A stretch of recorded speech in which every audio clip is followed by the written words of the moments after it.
Le vrai amour, c'est lorsque l'on est en paix et que l'on va partager cette paix avec d'autres personnes. Ça veut dire qu'on est totalement présent pour la personne, totalement à l'écoute, sans conflit intérieur. On est totalement là pour elle. Donc avec ça, tu comprendras qu'à la minute où tu crées une image de quelqu'un, alors tu ne peux plus vraiment l'écouter. Ça passe à travers un filtre, une image, un préjugé. Une image, comment elle se crée? C'est lorsqu'il s'est passé par exemple quelque chose dans le passé, qu'on en a créé un souvenir, et à partir de là, quand on voit la personne, on la voit par rapport à ce qu'on connaît dans la tête, par rapport à cette image.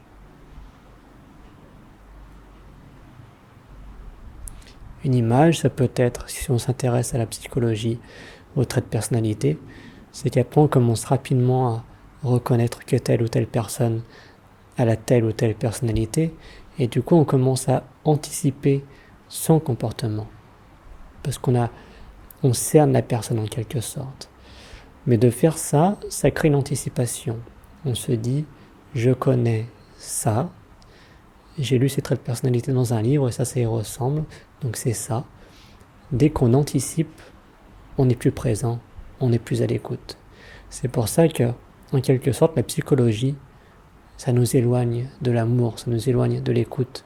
En cherchant absolument à mieux connaître le monde, à mieux connaître les personnes pour essayer de s'adapter, ce qu'on fait, c'est qu'à l'inverse, on commence à se perdre et on commence à perdre cette écoute qui est simple, qui est en dehors des images. Parce que dans le fond, la personnalité, ça reste un jeu auquel on joue inconsciemment. Mais lorsque quelqu'un va se comporter d'une certaine façon, ça peut être par exemple le tyran et la victime, pour simplifier les choses. Si on commence à se prendre dans le jeu, qu'on a créé l'image, ça c'est la victime. Oh la pauvre personne, on va la consoler, ça va pas et machin. Si on part là-dedans, tout ce que ça va faire, c'est perpétuer le jeu.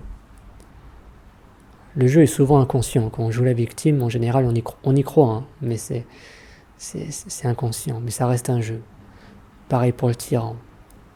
Et tu te rendras compte que chaque fois que tu vas rentrer dans le jeu d'une image, ça va juste perpétuer ça. Alors qu'à la minute où tu vas voir les choses telles qu'elles sont, tu vas en rester au fait, tu vas pas rentrer dans le jeu, bah c'est là que tout se passe beaucoup mieux. Ça se passe beaucoup mieux pour trouver des solutions, on s'en tient au fait. Ça se passe beaucoup mieux pour éviter des frustrations inutiles, qu'on se dit telle personne est comme ça et du coup après on a des attentes et après on pourra être frustré quand ça se passe pas comme on veut. Mais ça nous guérit aussi du désir, en d'autres mots l'état de manque. Parce qu'on n'est plus là à créer des histoires sur la personne, on les voit telles qu'elles sont et on les écoute.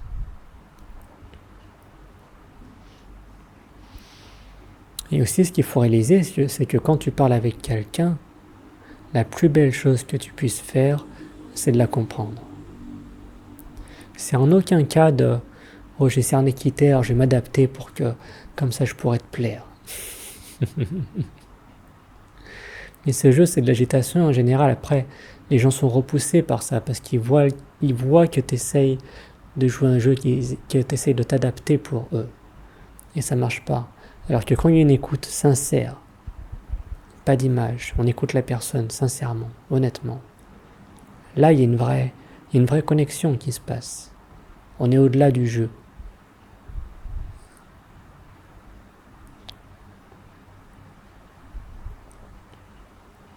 Donc dans les faits, essaye. La prochaine fois que tu as un rendez-vous, la prochaine fois que tu vas voir une personne, mets tous tes préjugés, toutes tes histoires, toutes les façons dont tu vois la personne de côté. Et quand tu la vois, tu l'écoutes totalement.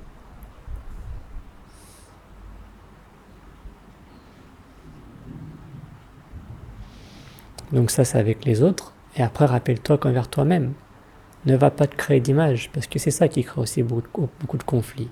Si tu te crées une image, tu vas être en conflit intérieur constamment. Le conflit intérieur, il va se retransmettre à l'extérieur aussi. Pourquoi? Parce que si tu te crées une image de toi-même, je suis telle personne, j'ai tel travail, voilà ma position, je suis ça.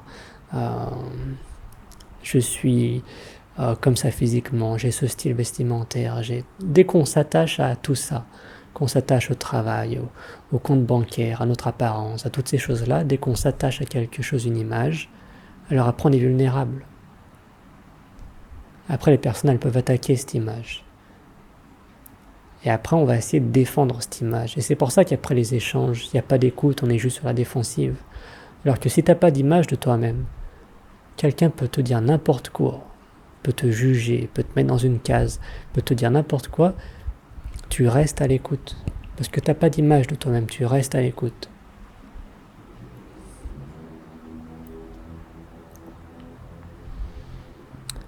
Et après on pourrait dire mais comment pas avoir d'image de soi-même? Parce qu'écouter les autres ça ok, mais après avec soi-même comment on fait? Je suis pas un psychologue à côté de moi pour m'écouter et mieux me comprendre. Mais ça c'est ce qu'on appelle la méditation. Chaque jour essaye de t'asseoir 5-10 minutes. Tu t'assois pas 5-10 minutes pour trouver la paix, tu t'assois 5-10 minutes avec l'intention d'observer. Pendant 5-10 minutes, tu observes ces pensées qui passent. Peu importe ce que ça dit. Mais tu bouges pas. Pendant 5-10 minutes, tu observes les pensées. Petit à petit, tu vas commencer à comprendre ce qui se passe par ici. Et maintenant, on pourrait se dire que le seul cas où là, reconnaître les personnalités, ça serait important, ça serait dans le domaine du travail, qu'il faut que tu recrutes une équipe, et du coup, il faut que ça marche comme il faut. Mais honnêtement, dans le fond, après, si tu regardes vraiment la source des choses, tu te rends compte que si l'écoute, c'est pas la base, alors ça marchera jamais. Peu importe les personnalités, qu'elles aillent bien ensemble et tout ça, s'il n'y a pas d'écoute, ça marchera jamais.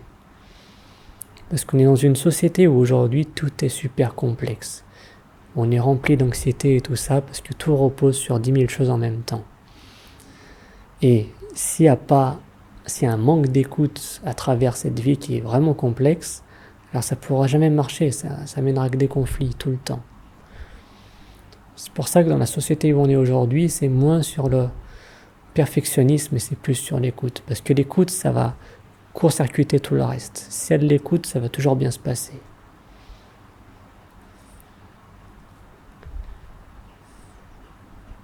Mais le truc, voilà, je le répète, là l'écoute, je le dis, ça a l'air simple, il suffit d'écouter, mais tu verras qu'après tu peux pas écouter. Tu peux pas écouter parce qu'il y a tes propres images, tes propres pensées qui se mettent en plein milieu, les préjugés et toutes ces choses-là.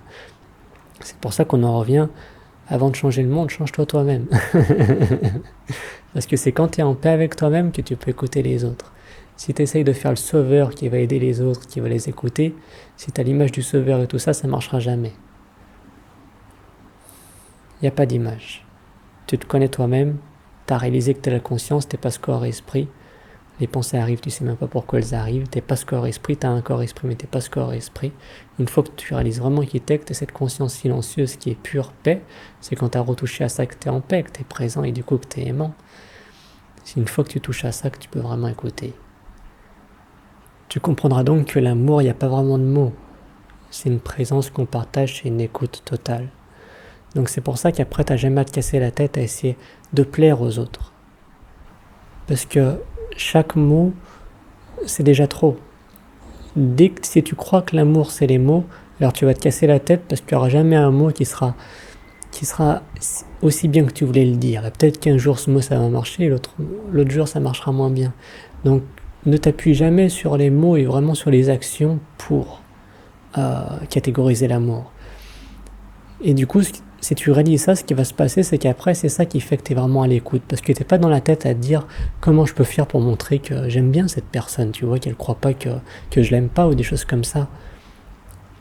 C'est qu'en fait, tout ce qu'il y a à faire, c'est l'écoute, honnêtement.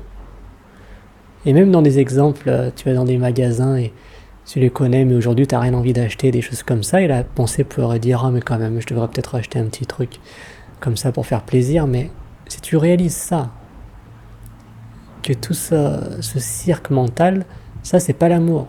Et si tu agis à partir de ça, c'est juste de l'agitation. Donc on comprend que l'amour c'est toujours que t'es là, t'es bien, t'es à l'écoute.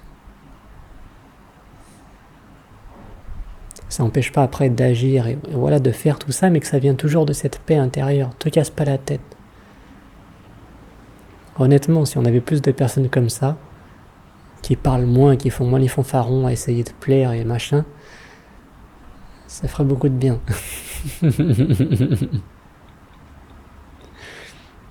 Donc ça, c'est les fondations, l'écoute. Et après, le reste, voilà, c'est la parole, c'est l'action. Mais quand tu as un doute, qu'est-ce que je devrais faire? Reviens en paix, et à partir de là, tu reprends. Donc voilà, pour conclure, l'écoute.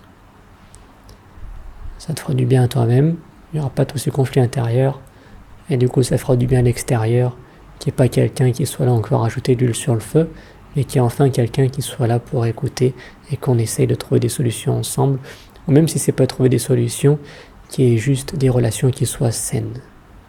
On est là, on est bien, on s'écoute, on vit, on danse tous ensemble. Merci.